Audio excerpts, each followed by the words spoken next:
அப்பொழுது இயேசு எருசலேமுக்கு போனார். எபிரேய பாஷையிலே பெதஸ்தா என்னப்பட்ட ஒரு குளம் எருசலேமில் ஆட்டுவாசலின் அருகே இருக்கிறது. அதற்கு ஜந்து மண்டபங்கள் உண்டு. அவைகளிலே குருடர், சப்பானிகள், சூம்பின உருப்புடையவர்கள் முதலான வியாதிக்காரர் அநேகர் படுத்திருந்து தண்ணீர் எப்பொழுது கலங்கும் என்று காத்து கொண்டிருப்பார்கள். ஏனெனில் சில சமயங்களிலே தேவதூதன் ஒருவன் அந்த குளத்திலே இறங்கி தண்ணீரை கலக்குவான். தண்ணீர் கலங்கின பின்பு யார் முந்தி அதில் இறங்குவானோ அவன் எப்பேற்பட்ட வியாதிஸ்தனாயிருந்தாலும் சொஸ்தமாவான். 38 வருஷம் வியாதி கொண்டிருந்த ஒரு மனுஷன் அங்கே இருந்தான்.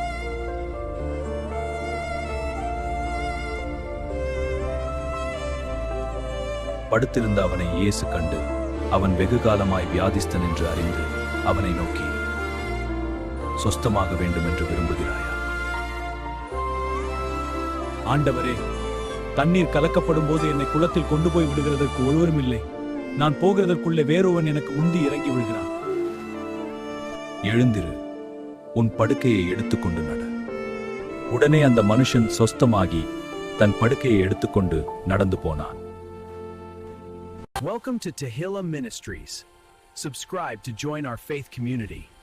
Click the bell to get notified. Let's grow together in faith.